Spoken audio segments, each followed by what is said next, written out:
Hi, this is Magda from the Interiors Exteriors channel, and in this episode, we're going to talk about perceiving interiors and architecture a bit through the lens of Lego bricks.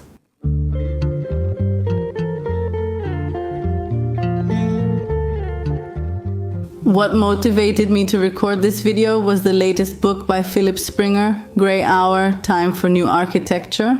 The title speaks for itself. I think that some of the visions and perspectives presented in this book definitely deserve to be popularized, and it's possible that I'll refer to it more than once. But today, I want to focus on a specific issue, which I'll also leave here. It was brought up. So him? Seeing interiors and architecture as Lego blocks. We often don't realize it, but overall the environmental costs of the construction and renovation industry are really very high. A lot of waste is also generated, and sometimes it's not clear what to do with it afterwards. Think about how much rubble there was in Warsaw after the war. Whole districts were rebuilt from them, reusing some of the materials. And still, there was still a lot of rubble left, enough to make several hills in Warsaw. And that really makes an impression. There was a lot of it. Meanwhile, that's still a small percentage of what is generated every year in Europe alone. Of course, the topic of the future of architecture and how to build, or even whether to build at all, is very broad. And I encourage you to read the entire book. Of course, it's available in our store. However, I would like to focus now on this narrow aspect. That is, approaching the design and implementation of certain projects in the same way that Lego bricks are constructed. So, if we have a Lego construction and we want to change something, we simply detach the bricks, attach them differently, and the construction is still fine. You know what I mean? It's just easy. Two changes. We can reuse every block after dismantling it, but is it the same with our houses? Not necessarily. Some things can be reused. When we dismantle old doors, post them on ALX, give them away for free, and you'll see that, at least in big cities, someone will quickly show up to pick them up. Do you dismantle panels? Someone will probably come for them quickly too, even if it was a floor used for years, which isn't in perfect condition at all. Seriously, these things can be reused, but they're often just thrown away.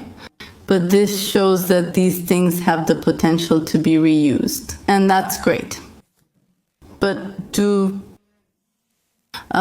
anyone actually reuse a dismantled drywall partition? Not always. But you can definitely take down a brick wall and reuse the bricks. And you can see that bricks from old buildings are often actually reused. Demolition boards and demolition bricks, by the way, have been very fashionable and in demand in recent years. Because by using such materials, we can really create a unique, distinctive, one-of-a-kind interior. Such materials have a lot of charm, and they can be reused. Think about the paintings we hang at home. When we put in a hook, we hang the painting. After some time, when we want to move the painting, we simply take it off the hook. We can fill the hole left by the hook with plaster and hang the painting somewhere else. But what if we glued the painting with mounting adhesive? Next, would it be possible to remove it later and use it somewhere else? Definitely not. And how many things in our apartments are installed just like that? Custom-built furniture gives us a great opportunity to make the most of a given space, but on the other hand, they're often made in such a way that it's hard to easily adapt them to changing needs. When we buy modular furniture, usually we can, first of all, change their arrangement as we need, sell a part, buy something extra, or adjust the height of the shelves. Custom-built furniture lacks these options. When we want to replace a built-in unit, first of all, it's hard to find another use for it somewhere else. And secondly, it might be installed in such a way that you can't dismantle it without damaging it. These are things that people often don't think about. We often admire designers' projects that look spectacular and are, spacious. Wow. it makes an impression, and often it's really true. What's cool is that I can't say that any design style is clearly bad. That's not what I mean at all. What I mean is that some solutions are very inflexible, not very universal, and very hard to adapt to a changing life. And I have my own experiences related to the apartment I live in, which is very unique. Anyone who has seen the first or second home tour knows what it looks like. The space is just very patchwork now, because this apartment was designed and built for a completely different lifestyle, a different way of living than mine. So these two worlds have collided. And if someone had made this apartment less stylish, more ordinary, it would definitely be easier for me to adapt it to myself without any major investments. To renovate than now, with these stylish solutions introduced. As an example, let me mention the ceiling in my son's room, which was semicircular with many little lights that imitated stars, and there was a painting of the sky on that ceiling. It was hand painted. It was like a mural on the ceiling. It looked okay. I mean, some people like it, some don't, some think it's tacky. In my opinion, it was really carefully done, and in its own way, it was well thought out when it comes to aesthetics, and I appreciated that. Well, not everyone can have a painting done by some artist on their ceiling, and in its own way, that's a kind of premium finish. These are not paintings. They're not timeless. And there was a problem with those little lamps. First of all, there were no LED bulbs that were the same size and would fit perfectly in there. So it was difficult to adapt this ceiling, this lighting, to lower power consumption, which is what we would expect from lighting today. Secondly, the sockets for those bulbs would just break, and there was no way to get to them to repair or replace them. There really wasn't any way to get to that ceiling at all. You could say that you could cut out a piece and then use some specialized equipment to reach inside. You can't reach it by hand, so you'd need another way. Remotely, with some kind of grabbers, and I expect there are some robotic constructions like that.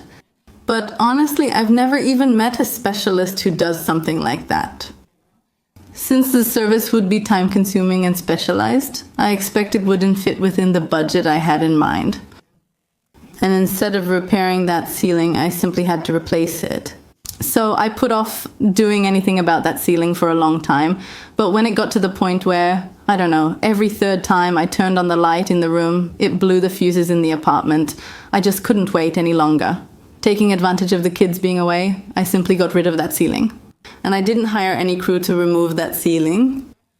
I did most of the work myself, and my loved ones helped me with some of it. And the whole thing didn't even cost $1,000. A lot of rubble to take to the recycling center, a lot of work, but fortunately the cost wasn't that high. Buying cables, buying paint, I already had most of the tools, so it was relatively inexpensive for a renovation. Still, if it were just a regular lamp and it broke, I could simply buy a new one and replace it in, say, an hour, instead of spending 2 weeks walking around in dust. Because one of the apartment rooms is being renovated. But in reality, it's not about the financial cost or the effort required to do the work. It's about the environmental costs. It was a few bags of rubble, and for what? We are flooded with all sorts of fantastic inspirations, and I don't mean to take anything away from them. I think they're necessary so we can prepare well for a renovation and create an apartment in our own style for years to come, so that we are satisfied. However, at the same time, I think it also brings a bit of the opposite effect. And unless we are aware of this and approach it very thoughtfully, unfortunately, the consequences can be disastrous. However, I have a feeling that frequent changes in our homes, the only thing stopping us is money. So if we have access to the right funds, there's nothing stopping us from changing the kitchen even every 3 years. Because why not? Who's going to stop us? Could it be easier? Maybe I'll like it more. Could it be nicer for me? So why should I deny myself feeling better in my own home, right? On one hand, yes, it's nice for us to feel comfortable in our homes. But on the other hand, where is that line? By the way, I think that sums up the quote from the cover pretty well. Is it still comfort if we realize that in order to secure it for ourselves, we are significantly limiting our children's chances of dealing with the climate catastrophe? Will comfort still taste good to us then? And I'll leave you with that. I won't propose any specific solutions. I simply encourage you to look at our interiors, exteriors, and gardens through the lens of Lego bricks. What can be used again? What will we leave behind? Take care. Bye.